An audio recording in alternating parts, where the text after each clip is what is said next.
ಪರಮ ಪೂಜ್ಯ ಶ್ರೀ ಶ್ರೀ ಶಿವರಾತ್ರಿ ದೇಶಿಕೇಂದ್ರ ಮಹಾಸ್ವಾಮಿಗಳು, ಪರಮ ಪೂಜ್ಯ ಶ್ರೀ ಶ್ರೀ ಶ್ರೀ ಸಿದ್ಧಲಿಂಗ ಮಹಾಸ್ವಾಮಿಗಳು, ಪರಮ ಪೂಜ್ಯ ಶ್ರೀ ಶ್ರೀ ನಿರ್ಮಲಾನಂದ ಸ್ವಾಮಿಗಳು, ಪರಮ ಪೂಜ್ಯ ಶ್ರೀ ತ್ರಿನೇತ್ರ ಮಹಂತ ಶಿವಯೋಗಿ ಸ್ವಾಮಿಗಳು, ಪರಮ ಪೂಜ್ಯ ಶ್ರೀ ಚಂದ್ರಶೇಖರ ಶಿವಾಚಾರ್ಯ ಸ್ವಾಮಿಗಳು, ಪರಮ ಪೂಜ್ಯ ಶ್ರೀ ಸೋಮನಾಥ ಮಹಾಸ್ವಾಮಿಗಳು, ಇವರೆಲ್ಲರ ಪಾದಗಳಲ್ಲಿ ತಲೆಬಾಗಿ ನಮಸ್ಕರಿಸುತ್ತಾ, ನಮ್ಮ ದೇಶದ ಕಂಡಂಥ ಅಪರೂಪದ ರಾಜಕಾರಣಿ,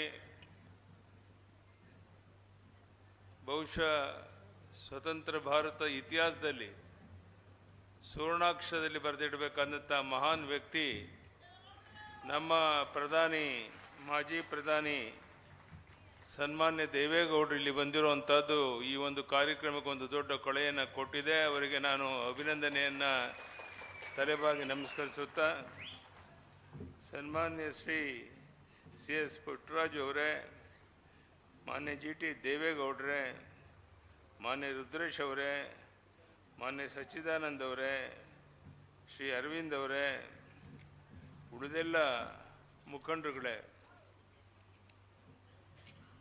ಕರ್ನಾಟಕದ ಜೀವನದಿ ಕಾವೇರಿ ನದಿಯ ತಟದಲ್ಲಿರುವ ಈ ಚಂದ್ರವನ ಆಶ್ರಮಕ್ಕೆ ಬರುವುದು ಒಂದು ಸುಂದರವಾದ ಅನುಭವ ಮೂಡುತ್ತೆ.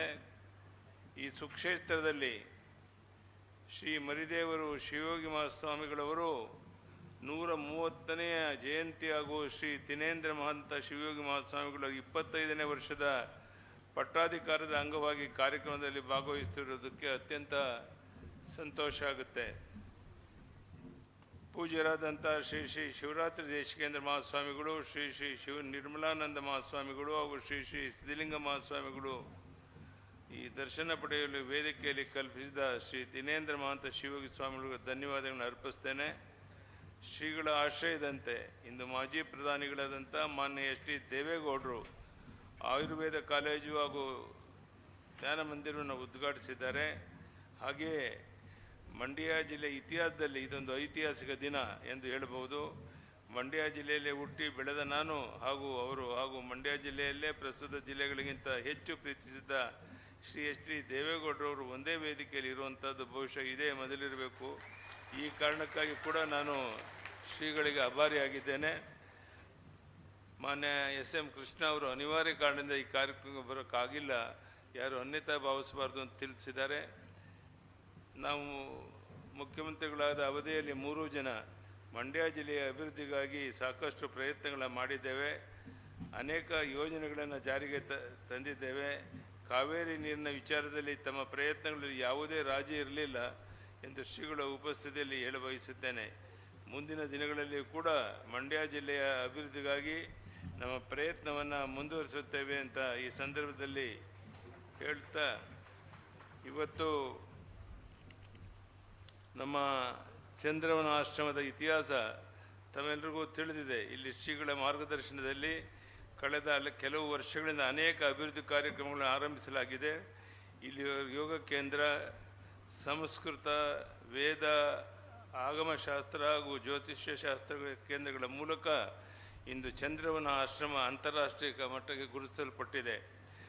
ಮಠಮಾನ್ಯಗಳು ಈ ರೀತಿಯ ಅಭಿವೃದ್ಧಿ ಕಾರ್ಯವನ್ನು ಹಾಕಿಕೊಂಡಾಗ ನಾವು ಅದನ್ನು ಪ್ರೋತ್ಸಾಹಿಸಬೇಕು ಎಂದು ಎಲ್ಲವನ್ನು ಸರ್ಕಾರ ಸಾಧ್ಯ ಇಲ್ಲ. ಸರ್ಕಾರಗಳಿಗೆ ಅವರದೇ ಆದಂಥ ಒಂದು ಇತಿಮಿತಿಗಳು ಇರುತ್ತೆ. ಗ್ರಾಮೀಣ ಭಾಗದಲ್ಲಿ ಅನ್ನ, ಆರೋಗ್ಯ ಹಾಗೂ ಶಿಕ್ಷಣವನ್ನು ನೀಡುವುದರಲ್ಲಿ ನಮ್ಮ ಸರ್ಕಾರಗಳು ಹಿಂದೆ ಬಿದ್ದಿವೆ. ಇದಕ್ಕೆ ನಮ್ಮ ದೇಶದ ಭೌಗೋಳಿಕ ಹಾಗೂ ಜನಸಂಖ್ಯೆ ಕೂಡ ಕಾರಣವಾಗಿರಬಹುದು. ಅದರ ಮಠಮಾನ್ಯಗಳು ಈ ತ್ರಿವಿಧ ದಾಸೋಹಗಳನ್ನು ನಡೆಸುವಲ್ಲಿ ಯಾವತ್ತೂ ಹಿಂದೆ ಬಿದ್ದಿಲ್ಲ.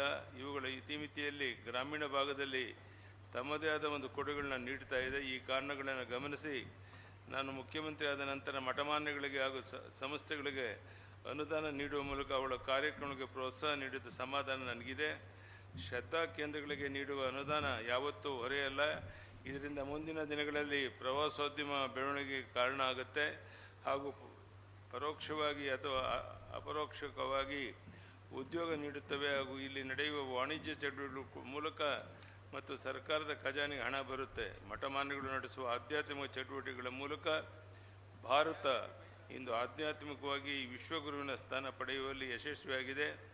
ನಮ್ಮೊಂದಿಗೆ ಸ್ವಾತಂತ್ರ್ಯ ಪಡೆದ ನೆರೆಯ ರಾಷ್ಟ್ರದಲ್ಲಿನ ಸಾಮಾಜಿಕ ಆರ್ಥಿಕ ಹಾಗೂ ರಾಜಕೀಯ ವಿಪ್ಲವಗಳನ್ನು ನೋಡಿದರೆ ನಮ್ಮ ಭಾರತ ದೇಶ ಸದೃಢತೆಯಿಂದ ತಲೆ ಎತ್ತಿ ನಿಂತಿದೆ. ಇದಕ್ಕೆ ತಳಹದಿ ಎಂದರೆ ಅದು ನಮ್ಮ ಸನಾತನ ಹಿಂದೂ ಧರ್ಮ ಎಂದು ನಿಸ್ಸಂಕೋಚವಾಗಿ ಹೇಳಬಹುದು.